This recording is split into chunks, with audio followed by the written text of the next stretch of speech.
부마인드 장착을 위한 실행 독서, 상식 밖의 부자들, 루이스 쉬프 책으로 진행을 해보도록 하겠습니다. 네, 저자는요, 루이스 쉬프라고 하는 사람인데 20년째 지금 이 연구를 하고 있어요. 세계 최고의 부자학 전문가, 그리고 재정 컨설팅 전문가예요. 부자들의 남다른 상식, 남다른 행동을 연구하시는 분이고, 보통의 사람들, 그러니까 보통의 사람들은요, 보통 연봉이 5천에서 7천 정도의 사람들, 그리고 자수성가한 백만장자, 순수익이 100억에서 1000억 사이의 어떤 그런 사람들을 비교하는 연구를 하셨어요. 그래서 이 책에서도 돈에 대한 신념, 어떻게 돈에 대해서 신념을 갖고 있는지, 그 돈을 어떻게 평가하는지, 그리고 어떤 행동을 하면서 살아가는지, 이런 부분들에 대한 이야기를 쭉 하고 계세요. 그래서 부자가 어떤 점에서 차이가 있는지, 다른 점이 있는지 그런 정답을 정량화 이렇게 해서 이 책에서 도구들로 표현을 하고 계세요. 도구들로. 여기서는요, 비즈니스 브릴리언트라는 말이 계속 나와요. 비즈니스 브릴리언트는요, 우리 보통 풋볼 브릴리언트, 그럼 풋볼 잘하는 아이들, 거기에 어떤 유능함이 있는 아이들을 말하잖아요. 그럼 비즈니스 브릴리언트는 비즈니스를 잘하는 사람들, 사업을 잘하는 사람들, 돈을 잘 버는 사람들, 이렇게 이해를 하시면 되고, 자수성가한 백만장자, 이렇게 동의어로 사용이 되고 있더라고요. 이 사람들의 가장 큰 특징은요, 실패를 한다는 거예요. 실패를 했었다는 거고요. 실패를 해도 과감하게 다시 시작했던 그 행동을 한 사람들이에요. 이게 가장 중요한 메시지라서 제가 빨간색으로 칠해봤어요. 다른 방식으로, 그러니까 보통과 다른 방식으로 부를 창조하고 사업을 일구는 사람들인데요. 좀 아까 선배님 keep going 이야기 하셨잖아요. 이 keep going에서도 주원규 저자가 그렇게 이야기를 하고 있어요. 사업소득의 가장 중요한 물질이 생각이라는 거. 생각. 그러다 보니까 어떤 생각을 했는지가 이렇게 사업적으로 성공하는데 아주 중요한 키워드라는 생각이 들었어요. IQ, 교육 수준, 전혀 관계가 없대요. IQ나 교육 수준. 그래서 내 교육 수준이 낮다고, 내 IQ가 낮다고 전혀 수치심을 느낄 이유도 없고, 그것 때문에 내가 이렇게 부자의 삶을 산다는 게 어렵지 않을까라는 생각도 다 쓸모없는 생각이라는 거예요. 그리고 아이디어를 얼마나 반짝반짝 많이 도출하는가, 이것보다는요, 평범한 아이디어를 어떻게 실행해 나가는가, 어떻게 행동해 나가는가, 그게 훨씬 더 중요하다는 이야기를 하고 있어요. 그리고 인간관계가 넓은 사람들일까? 인간관계가 좁은 사람들일까? 네, 이 비즈니스 브릴리언트들은요, 인간관계가 좁은 사람들이었어요. 보통 5명, 정말 깊은 관계의 인맥이 한 5명 정도의 사람들. 그런데 부의 크기가 커지면 커질수록 더 좁아졌어요. 5명에서 더 적어졌더라고요. 그래서 인간관계를 좁힌 사람들이라고 볼 수 있어요. 그리고 내가 특별히 잘하는 몇 가지에 집중하는 것이 중요하다. 그래서 제가 선배님들한테 이런 질문을 던져봤어요. 부자의 상식은 전혀 다르다고 해요.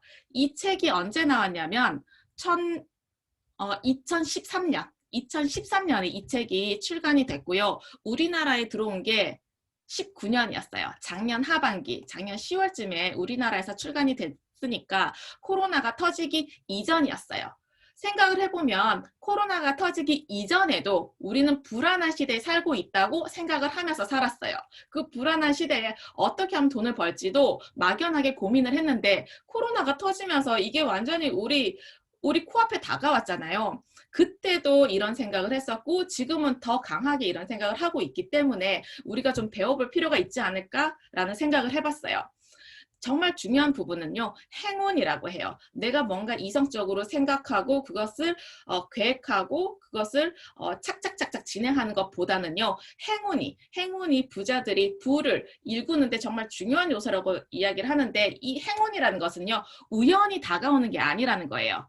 우연히 다가오는 게 아니라 눈에 보이지는 않지만 어떤 작용을 하고 있다. 그래서 우리가 행운을 얻기 위한 내면의 어떤 그런 트레이닝, 마인드 컨트롤 이런 것들 하시잖아요. 그런 것들이 정말 중요한 일이라는 생각이 들었어요.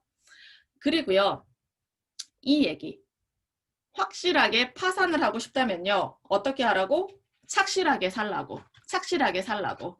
이 말이 조금 충격적이긴 했어요. 실제로 INC 5천 가장 급성장하고 있는 그 회사의 설립자들은요, 어떤 사람들이었냐면 시키는 대로 한 사람들이 아니었어요. 이 사람들은요, 엄청난 모방가들이었어요. 모방가. 따라하는 사람들. 그러다 보니까 자기 예전의 상사의 아이디어를 슬쩍 본떠서 자기 사업을 일군 사람들이에요. 그렇게 사업을 시작을 했던 사람들. 그러니까 우리는 뭔가를 베끼는 거, 뭔가 정답을 베끼는 거, 모방하는 것에 대해서 굉장히 안 좋게 생각을 했잖아요. 그게 아니라는 거예요. 잘 베끼는 사람이 이렇게 브릴리언트가 되었다라는 이야기를 하고 있어요. 자수성가한 백만장자들은요, 위험을 무릅쓰는 그 모험가도 아니었어요.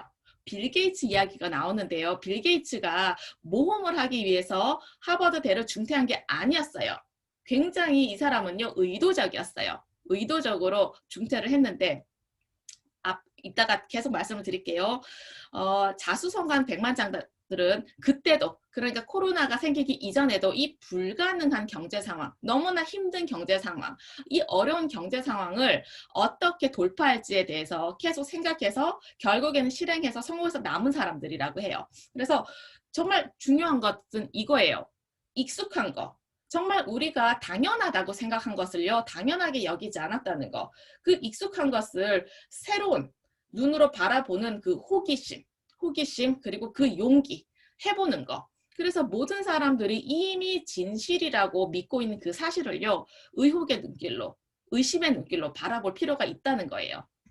그래서 우리에게 이런 특징이 얼마나 있는지 선배님들 좀 이렇게 생각을 해보셨으면 좋겠어요. 아침에 몇 시에 일어나는 게 일반적이고 학교에 가는 게 일반적이고 이런 게 아니라 왜 그렇게 해야만 하는지에 대한 생각들이 우리가 비즈니스 브릴리언트로 한 발짝 다가서는 게 아닐까라는 생각을 해봤어요. 가장 좋은 일을 하면 부자가 될 수 있을까요? 내가 좋아하는 일을 하면 정말 부자가 될 수 있을까?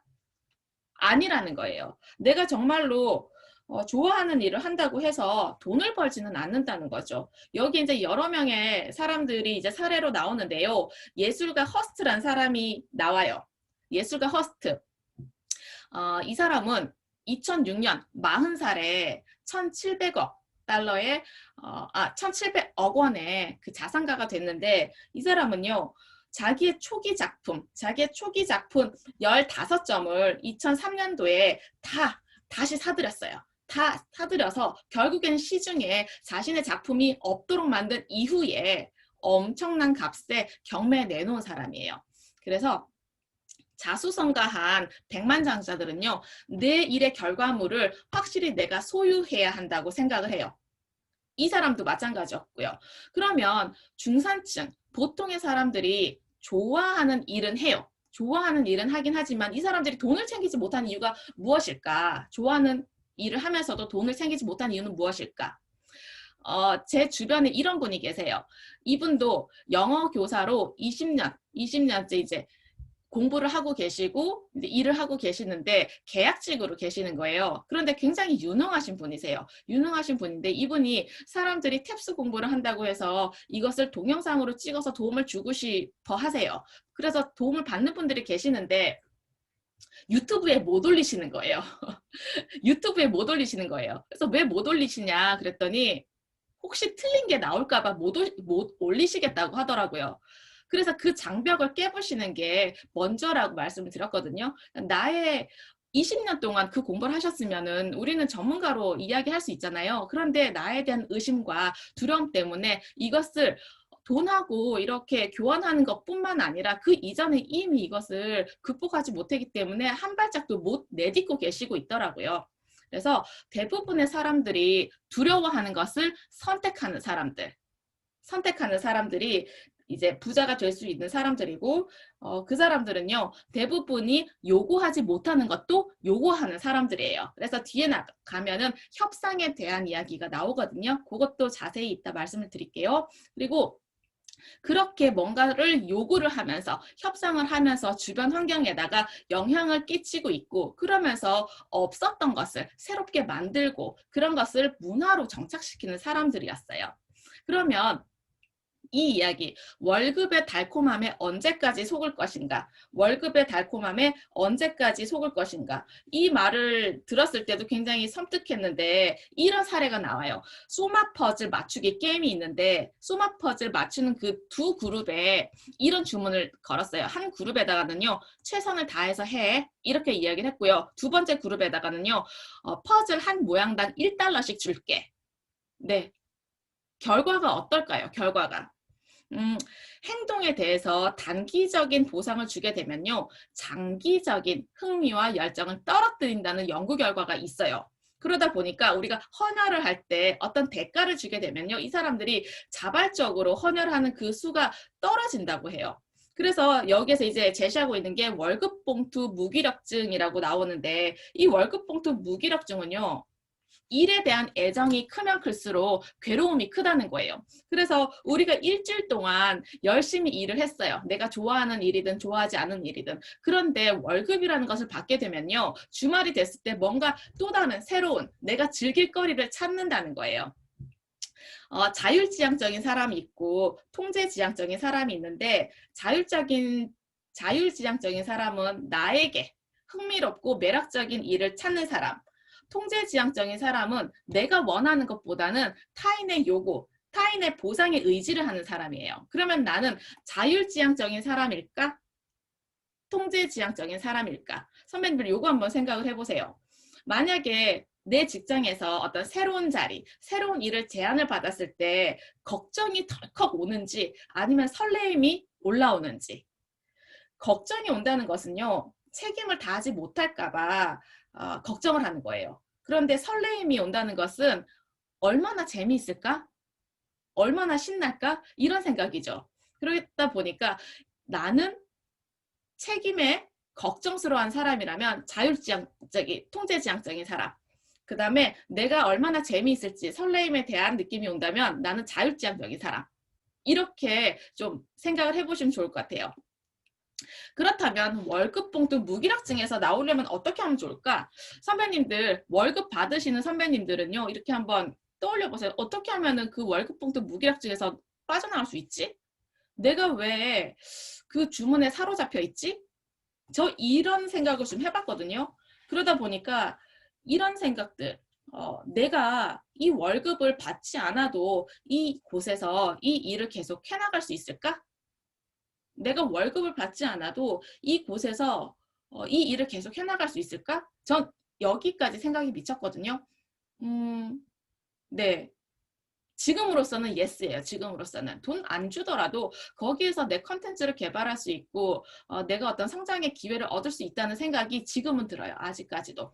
그래서 혹시 월급에 대해서 굉장히 무기력증에 빠지신 선배님들 한번 생각을 해보시면 좋을 것 같아요. 절약은요. 우리 절약에 대해서 이야기를 나눴잖아요. 돈 관리 정말 중요하다. 돈 관리 정말 중요하다라고 하는데 절약은 좋은 습관이긴 하지만 작은 부자를 만든다고 이야기를 하고 있어요. 상식 밖에 있는 부자들은요. 절약은 정말 비즈니스 브릴리언트가 되기 위한 방법은 아니다라고 이야기를 하는데요. 어떻게 하면 지출을 줄이지 않고도 수입을 늘릴 수 있을까? 앞에서 사례를 든 수지 오먼이라는 사람은요, 엄청난 수익을 얻은 사람인데 낭비쟁이였어요. 빚도 많았고요. 그런데 이 사람은요, 수익이 많아지다 보니까 그 빚을 금세 청산할 수 있었다는 얘기를 하고 있어요. 지출을 줄이지 않고도 어떻게 수입을 늘릴 수 있을까? 여기에서 저는 이렇게 키워드를 잡았는데요. 요구하는 것, 요구하는 것. 그러니까 부자는요, 동전, 그 잔돈, 이게 아니라 기회를 중시함으로써 부를 일구었다고 해요. 그래서 자수성가한 백만장자들은 지출을 줄일 것이 아니라 수입을 늘려서 재정적으로 성공을 했다. 우리가 그 전에 배워왔던 그 책의 내용들하고 조금 달랐어요. 어떤 특별한 재능도 있었던 게 아니고 어떤 새로운 기술이나 노력이 있었던 것도 아닌데요. 이들은요. 요구를 했어요. 더 많이 달라. 난 그걸 할 수 있다. 이렇게 요구를 한 사람들이었어요. 그래서 더 많은 돈을 요구했던 사람들은요. 이 중간층의 사람들이 아니라 부자들이었다는 거. 그럼 어떻게 하면 우리가 요구를 잘할 수 있을까? 그 이야기도 나눌 거예요. 우물쭈물하다가는요 아무것도 얻을 수가 없대요. 우물쭈물하다가는 아무것도 얻을 수가 없기 때문에 부자들, 우리는 더 잘 요구를 하고 더 많이 요구를 해야 된다는 거예요. 그러니까 처음에 우리가 직장에 들어갔을 때 어떤 급여를 제안을 받잖아요. 근데 그것을 그냥 흔쾌히 수락하지 말라는 거예요. 더 많은 급여를 요구하라. 인사 담당자들은 실제로 비현실적으로 낮은 급여를 툭 던진대요. 그런데 대부분의 사람들은 그것을 이렇게 선뜻 받아들인다는 거죠. 왜냐? 그걸 받아들이지 않았을 때 내가 어떤 사람으로 비춰질지가 불안한 거예요. 그래서 내가 이 기회를 잘 보고 더 많은 협상, 더 많은 요구를 해라. 한 번 협상에 성공하게 되면요.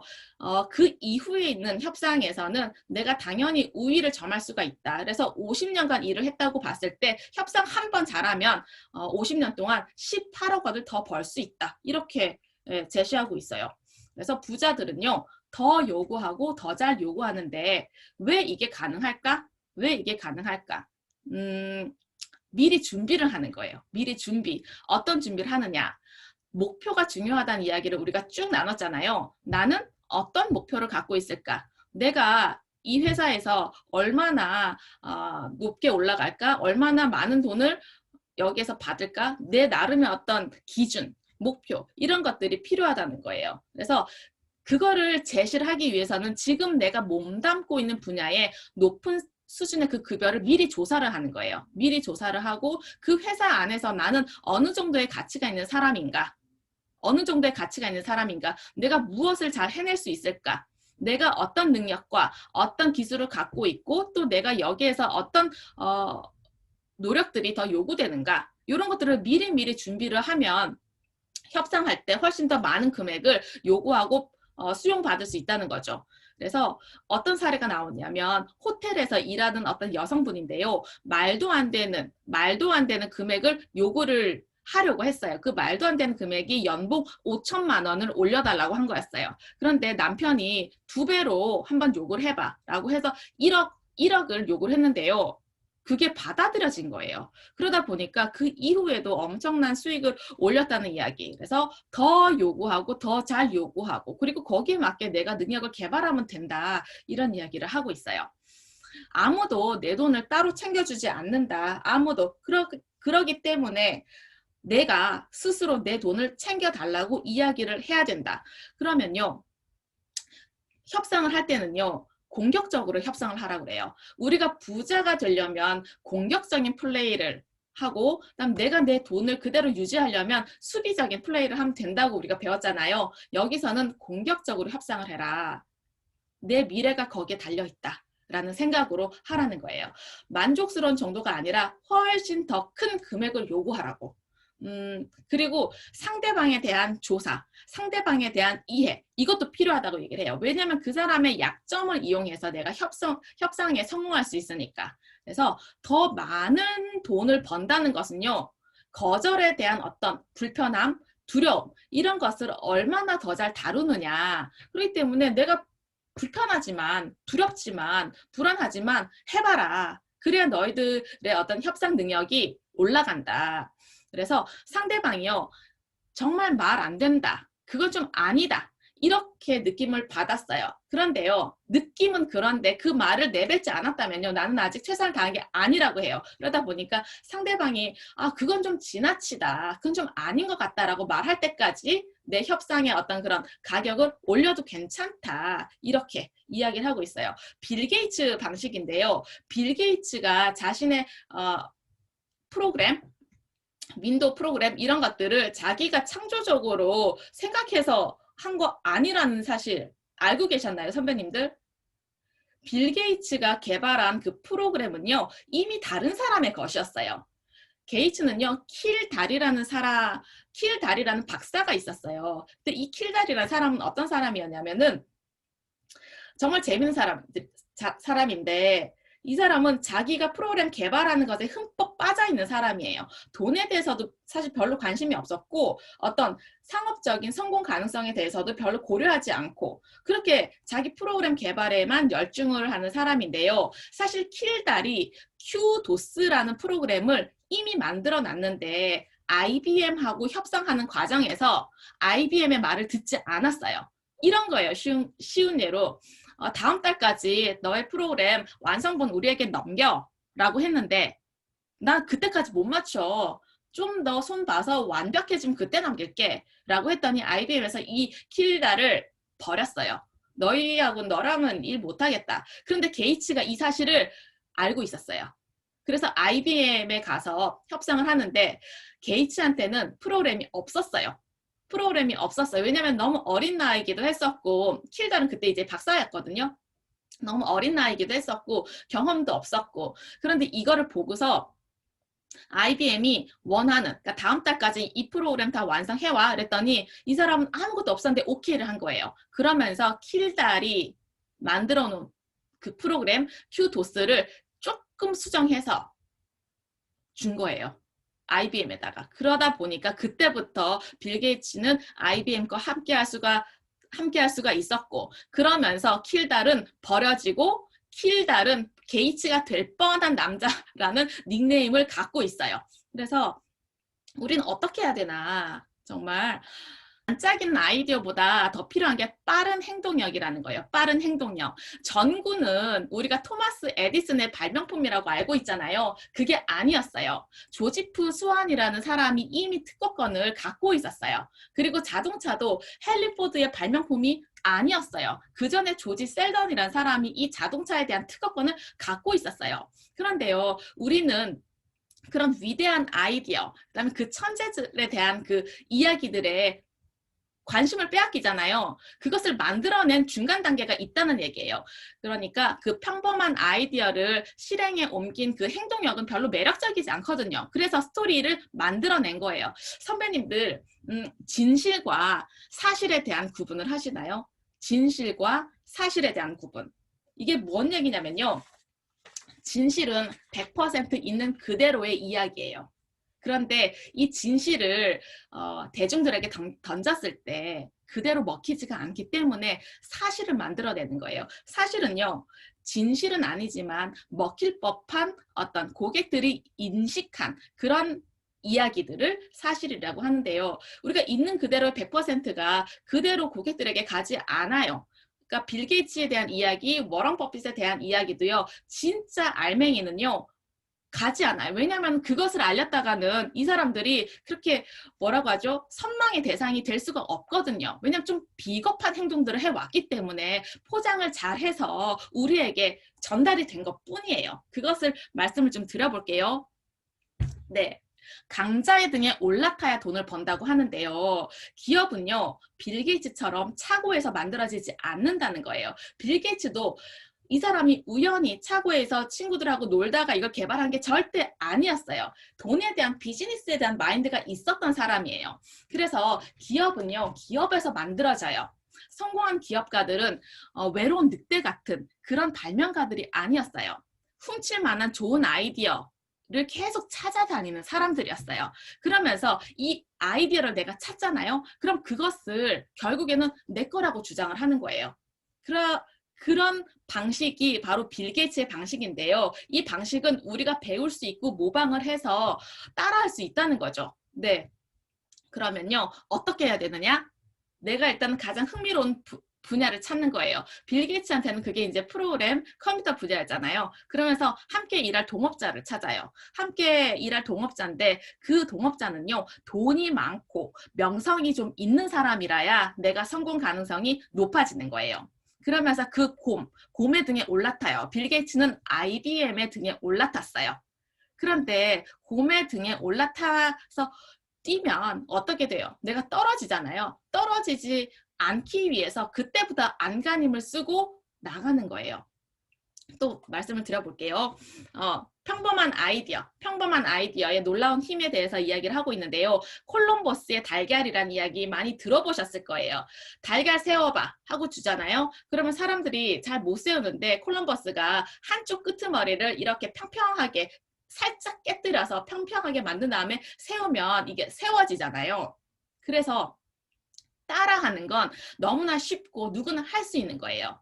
그래서 남이 하는 걸 보고 난 다음에 따라하는 게 그만큼 쉽게 있기 때문에 우리는 모방을 해서 비즈니스 브릴리언트 돼도 괜찮다. 다들 그렇게 부자가 된다. 이런 이야기를 하고 있어요. 제가 사례들을 좀 뒤에서 말씀을 드려볼게요. 킹코스 복사집이잖아요. 복사하는 회사. 이 킹코스의 회장 오팔라는요. 고객들이 불안하다는 거. 왜냐면은 복사로 오는 사람들이 시험을 앞둔 사람들이거나 과제, 제출을 앞둔 사람들이잖아요. 그러다 보니까 이 사람들은 불안하다는 사실을 발견을 하고 24시간 동안 오픈을 했었고 자기 가게를 오픈을 했었고 이 사람들이 펜이나 클립을 좀 마음껏 쓸 수 있게 다 배치를 해놨는데요.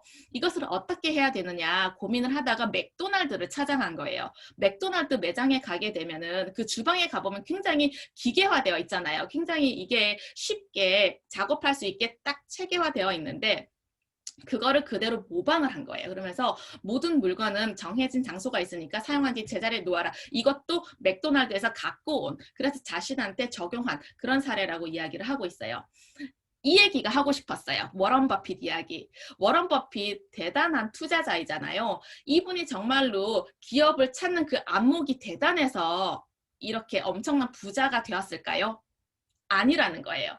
굉장히 좀 비겁한 행동을 했는데 그게 뭐였냐. 평범한 기업의 주식을 100만 달러를 구입을 하는 거예요. 그러면서 주변에 부자의 친구들하고 같이 많은 돈을 투자를 하는데요.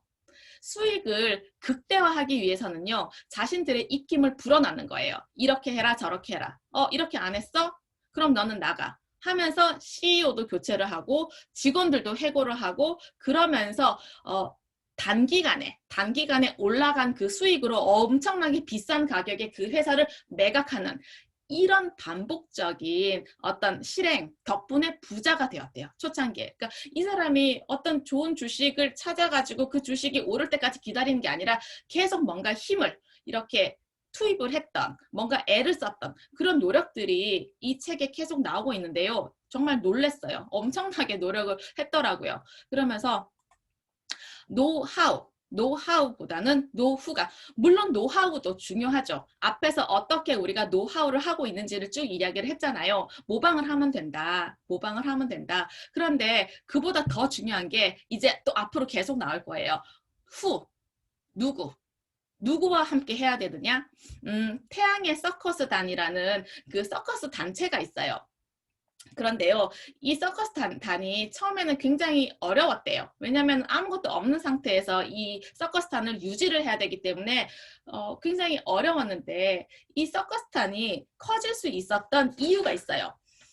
이 CEO는요, 랄리 베르체라는 사람인데 어떻게 했느냐? 정부의 자금줄, 그러니까 공모사업이죠. 공모사업. 쉽게 얘기하면 정부의 자금줄, 공모사업에 그 공모사업들을 일단 따와서 어떻게 돈을 좀 충당을 했고요. 그런 다음에 그렇게 연결된 사람들, 그러니까 개인 기부자들과의 개인적인 관계를 맺은 거예요. 그래서 돈을 추구를 해야 되는데 그러려면은 돈 있는 사람들과의 관계를 맺어야 되는데 그러려면은 너희들이 행동을 해야 돼. 가만히 너희들 사무실에 앉아서는 그 사람들 찾을 수 없어. 그래서 어떤 기회를 찾으라. 이 이야기를 하고 있어요. 노후, 그 사람 덕분에요. 내 주변에 있는 그 부자의 사람 덕분에 동전을 던졌을 때 앞면이면 이기지만 뒷면이라도 잃지 않는 게임을 할 수 있다. 그래서 내 주변에 어떤 사람들이 있는지가 정말 중요하다. 그런데요, 우리가 공식적으로 만나는 벤처 투자자보다는 비공식적인 투자자들이 훨씬 더 많은 돈을 투자한다는 거죠. 그래서 부자들의 핵심 네트워크는요, 작아요. 그렇게 넓지 않아요. 작은 사람들과 아주 끈끈한 관계를 맺고 있는데요. 이 사람들이 궁금해하는 것은 상대방의 순자산이에요. 순자산. 그러니까 우리가 보통의 사람들끼리 이렇게 모였을 때 너 순자산 얼마야? 이렇게 물었을 때 선배님들 대답하실 수 있나요? 저는 대답할 수 있거든요. 저는 대답할 수 있어요. 제 가계부에도 잔돈 끝자리까지 나와 있고 이제 선배님들이 개인적으로 물어보시면 다 까발릴 수가 있어요. 그런데 이 부자들도 상대방의 순수익 이런 것들을 궁금해하고 그런 것들을 함께 이야기를 나눌 수 있다고 하더라고요. 빌 게이츠는요. 이렇게 사근사근한 그런 친화적인 사람은 아니었지만 네트워커였대요. 그러니까 서로 다른 종류의 사람들을 이어주는 다리 역할을 하는 사람인데 그 사람들도 성공할 가능성이 아주 높대요.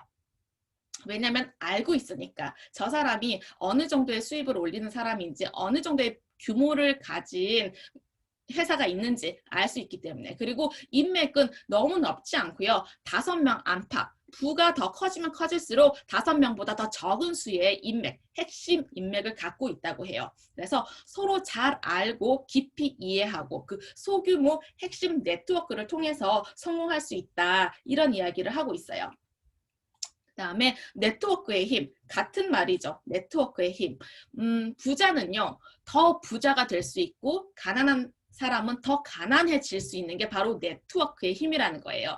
그래서 계획적으로 그 네트워크를 돌보고 관리할 필요가 있다. 그래서 선배님들이 주변에 정말 내가 좀 배우고 싶은 어떤 부자, 어떤 조금 뛰어난 사람들하고는 의도적으로 관계를 맺기 위한 어떤 그런 네트워크를 만드시기를 좀 권해드릴게요. 저는 있어요. 저는 만들었어요. 제가 이렇게 만들어서 일주일에 한 번씩 1시간 30분 동안 이렇게 이야기 나누는 팀이 있어요. 그러다 보니까 선배님들도 꼭 팀을 가지시기를 좀 권해드릴게요. 그러면 내 성장에 도움이 되고 미래 나의 성공에 반드시 도움이 될 수 있다는 거죠. 그래서 재정적인 성공은요, 훌륭한 정규 교육보다는요, 행운이 훨씬 더 중요하다는 거예요. 행운. 내가 행운을 끌어들이기 위해서는 어떻게 해야 되는가? 거기에 우리가 조금 더 공부해야 될 필요가 있을 것 같아요. 협상의 가장 좋은 무기는요, 최소 관심. 내가 어떻게 하면 협상에서 이길 수 있을까? 어떻게 하면 협상에서 이길 수 있을까? 관심이 적으면 돼요. 관심이 적으면요, 내가 말도 안 되는 요구를 던질 수가 있어요. 그러니까 관심이 적은 쪽은 협상 조건을 설정할 때 아주 큰 힘을 가지게 돼요. 그러니까 이렇게 마음을 먹는 거예요. 나 회사 때려쳐야지. 회사에서 나올 거야. 그래서 그냥 툭 나오는 게 아니라 그때가 협상의 최고의 기회라는 거예요. 회사를 그만두겠다고 생각하는 그 순간은요, 협상에서 가장 황금 같은 그런 위치가 되어버리는데요. 그 첫 번째 조건, 그리고 내가 엄청나게 재산이 많게 되면요, 또 협상에서 아주 좋은 기회가 될 수 있어요. 그 두 가지 기회를 잡으라는 거예요. 내가 회사를 그만두려는 그 시점과 내가 엄청난 재산을 갖고 있는 그 시점. 최고의 협상가들은 관심 없다는 듯한 그런 태도라고 해요. 그래서 나 이거 꼭 해야 돼. 이걸 꼭 내가 성사시켜야 돼. 라고 하는 그 절박한 그 상황은요, 협상에 독이 될 수 있다. 네, 그 이야기를 이제 사례를 통해서 쭉 이야기를 하는데 제가 시간 관계상 사례는 좀 넘어가 볼게요. 3W의 협상 공식이라는 게 있어요. 부자들은요, 윈윈 전략 안 좋아하고요. 그 전략대로 협상하지 않아요. 너도 윈이고 나도 윈이고 그렇게 생각하지 않는데요. 왜냐하면 첫 번째, 내가 그 협상에서 이루고자 하는 목표를 정하는 거죠. 이 목표를 정하고요. 그런 다음에 두 번째, 상대방을 면밀히 조사하는 거예요. 저 사람은 어떤 사람이지, 어디에 관심이 있지, 어떤 약점이 있지, 거기에 조사하는데 보통 중산층보다 4배의 시간을 쏟는다고 해요. 그리고 세 번째, 내가 어떤 조건일 때는 협상을 포기하겠다 라는 생각까지 갖고 들어간다고 해요. 그리고 부자는 상대방의 입장을 고려하지 않아요. 비즈니스에서는요, 내가 얻을 만한 것을 얻는 게 아니라 반드시 협상에서 성공한 것만 얻는다고 생각을 하고 있어요. 그래서 보통의 사람들이 협상을 잘 못하는 이유는요, 목표가 높지가 않아요. 목표가 그냥 적당해요. 그리고 상대방에 대해서 제대로 파악하지도 않아요. 그리고 마지막, 욕구도 부족하다는 거예요. 그냥 끌려간대요. 그리고 윈윈 전략이라고 했을 때 넘어간다는 거죠. 그런데 이 브릴리언트, 비즈니스 브릴리언트는요, 그렇게 하지 않아요. 내 목표에 합당하지 않은 협상이라면 기꺼이 포기한다는 이야기를 하고 있어요. 협상에서 성공했을 때 부를 가질 수 있다는 이야기예요. 협상에서 성공을 했을 때 어떤 부를 가질 수 있느냐? 협상에서는요, 상대방이 얼마만큼 가져갈지에 대해서 그렇게 생각하지 않는데요. 부자들은 상대방의 어떤 이득에 대해서 고려하지 않는다고 말한 그 부자들이 97%나 된다고 해요. 협상에서는 반드시 내가 승리해야 된다. 나는 윈이고 너는 루즈다. 이게 딱 정해진 사람들이라고 하죠. 그래서 마키아벨리의 권모술수 이런 것들 많이 쓰고 있고요. 그러다 보니까 우리 지난 시간에 이야기했잖아요. 전쟁론 이런 책 꼭 한번 읽어봐라. 워런 버핏은 자기가 매입한 그 별 볼 일 없는 중소기업 사장들에게 대해서요. 별로 신경 쓰지 않았어요. 내가 이 회사를 얼마에 사서 얼마에 매각하는지 별로 고려하지 않았다는 거예요. 내가 목표치가 있고 그 목표치에 합당하면 그대로 밀어붙이는 그 공격적인 성향이 부자들을 만들어줬다고 해요. 그래서 협상 불가라고 말하는 것도 협상의 기술이라는 거죠. 난독증 덕분에 부자가 된 사람들. 이 얘기는 뭐냐면요. 부자는 절대 혼자 일하지 않아요. 절대 혼자서 일하지 않고 일을 많이 맡기는 사람들이에요. 그러니까 여기에서 B&J 대표 제이 티젠스라는 사람의 이야기가 나오는데요. 이 사람은요, 난독증이 있어서 글을 잘 못 읽는 사람이었어요. 그러다 보니까 문제를 해결하기 위해서는요, 스스로 혼자서 문제를 해결할 수가 없는 사람이라서 누군가가 와서 도와줘야 이 사람들은 문제를 해결할 수가 있는 사람들이었어요. 그래서 마음을 비우고 직원들에게 더 많은 업무를 맡기고 더 많은 권한을 위임했던 사람들이에요. 그러다 보니까 자기가 특별히 잘하는 것만 남겨놓고 나머지는 다 다른 사람들한테 맡겼다고 해요. 그래서 이 사람뿐만이 아니라 오팔라도 그렇고 그 다음에 버진그룹의 리처드 브랜슨도 그렇고 다들 나보다 더 잘한다고 생각을 하고 그냥 통째로 맡기는 사람들이 비즈니스 브릴리언트가 되었다. 이런 이야기를 하고 있어요. 내가 나의 강점, 내 강점이 아니라 나의 약점, 내 약점을 조금 더 끌어올리려고 노력을 한다면요. 오히려 더 약해진다고 해요. 우리가 약점에 대해서 과도하게 걱정을 하는 그 이유는 어렸을 때 양육 방식, 그 다음에 어렸을 때 그 학교 교육에 뿌리가 있다고 해요. 그러니까 잘 못하는 것은 어떻게든 중간 이상으로 끌어올리기 위한 그 부모님과 선생님들의 그 노력이 오히려 그 약점에 대해서 우리가 계속 깊게 생각할 수밖에 없도록 만드는 것이라고 해요. 그러다 보니까 이 난독증에 걸린 사람들도 마찬가지고 비즈니스 브릴리언트들도 마찬가지고 강점에 집중을 했기 때문에 강점 이외의 것에 대해서는요. 그냥 다 외주, 그냥 레버리지. 그래서 내 진짜 강점이 무엇인가를 잘 알고 있는 사람이 부자가 될 수 있다는 이야기를 하고 있어요. 그다음에 누군가 당신을 배신해도 옆에 사람을 믿어라. 내가 누군가를 믿어야 이렇게 레버리지 쓸 수 있잖아요. 아웃소싱 할 수 있잖아요. 그래서 다른 사람들을 믿고 위임을 하면서 위임을 하다 보면은 당연히 문제가 생기죠. 당연히 문제가 생기는데요. 그 책임은 내가 진다라고 딱 마음을 먹고 시작을 하라는 거죠. 그래서 나는 그 모든 것을 잘 모른다라고 생각했기 때문에 이 사람 퍼펙트 커리어의 브로드스키 이 사람은요.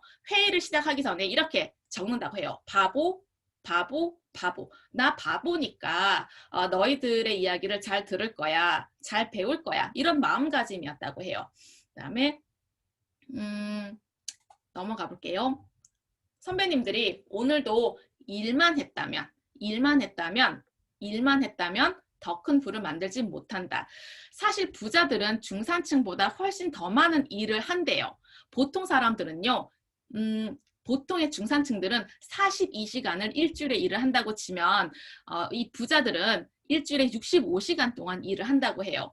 근데 일하는 시간이 많긴 하지만 그게 중요한 게 아니라 성과가 더 중요하다라고 이야기를 하고 오랜 그 일하는 시간, 오랫동안 일하는 시간이 부를 가져다 주는 것이 아니라 부를 얻었기 때문에 오랜 시간 일을 할 수 있다. 그 일을 즐기니까 이렇게 해석을 하고 있어요. 그래서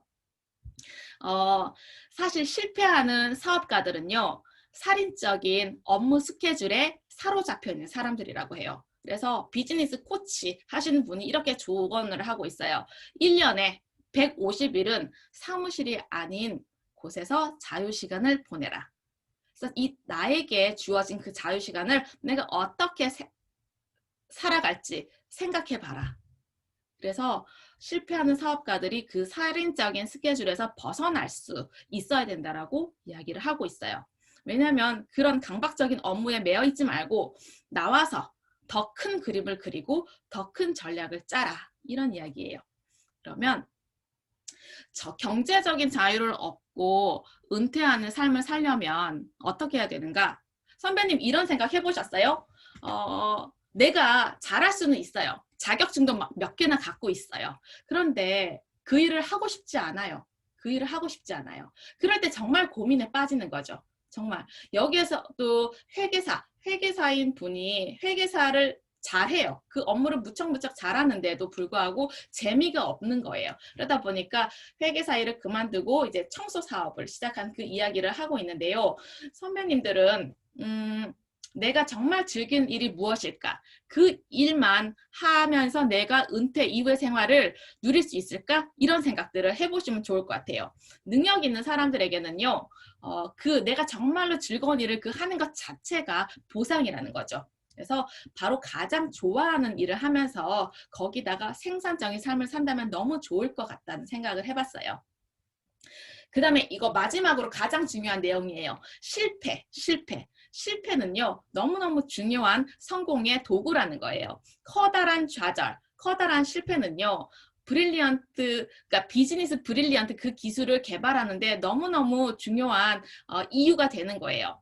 가장 성공한 사람들이 왜 성공을 했을까? 이유는요, 가장 많이 실패했기 때문이에요. 부라는 것은요, 인내심 게임이잖아요.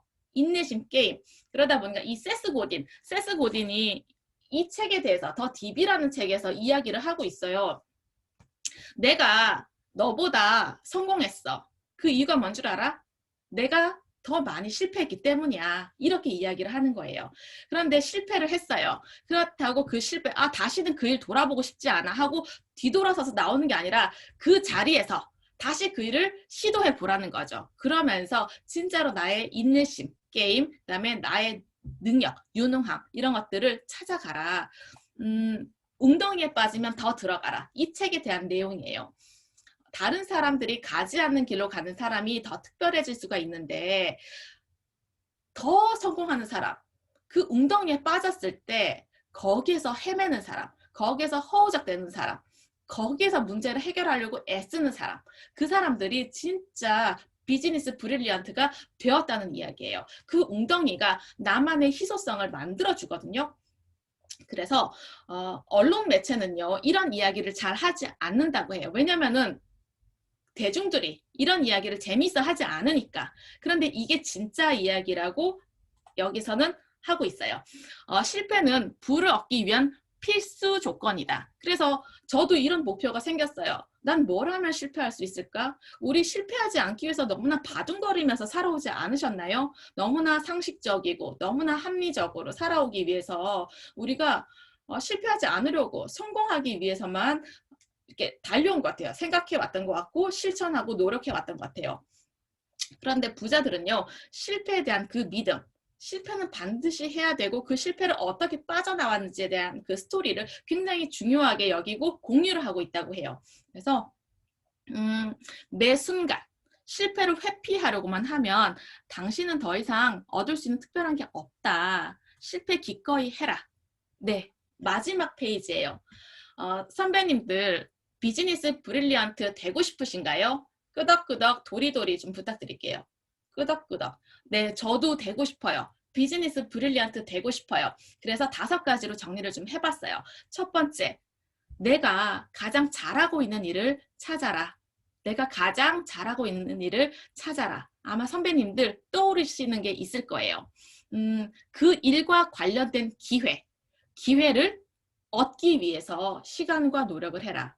내가 좋아하는, 내가 잘하는 그 일을 할 수 있는 기회를 찾아봐라. 내가 지금 직장 생활을 하고 있더라도 그 안에서 또는 그 밖에서 아주 많은 곳에서 그 기회를 찾아서 너희들이 그 기회에 노력을 해봐라. 그 다음에 3번째는요. 돈을 벌 수 있는 가능성을 크게 키워라. 돈을 벌 수 있는 가능성을 크게 키워라. 그리고 실패의 위험은 최소화시켜라. 그런 프로젝트를 지금 시작해봐라. 그리고 4번째는요. 네트워크를 만들어라. 나에게 성장에 도움이 되는 나에게 조언을 줄 수 있는 그 네트워크를 만들어라. 그다음에 5번째, 실패에서 얻을 수 있는 실질적인 교훈을 성공의 필수 요소로 받아들여라. 기꺼이 실패해라.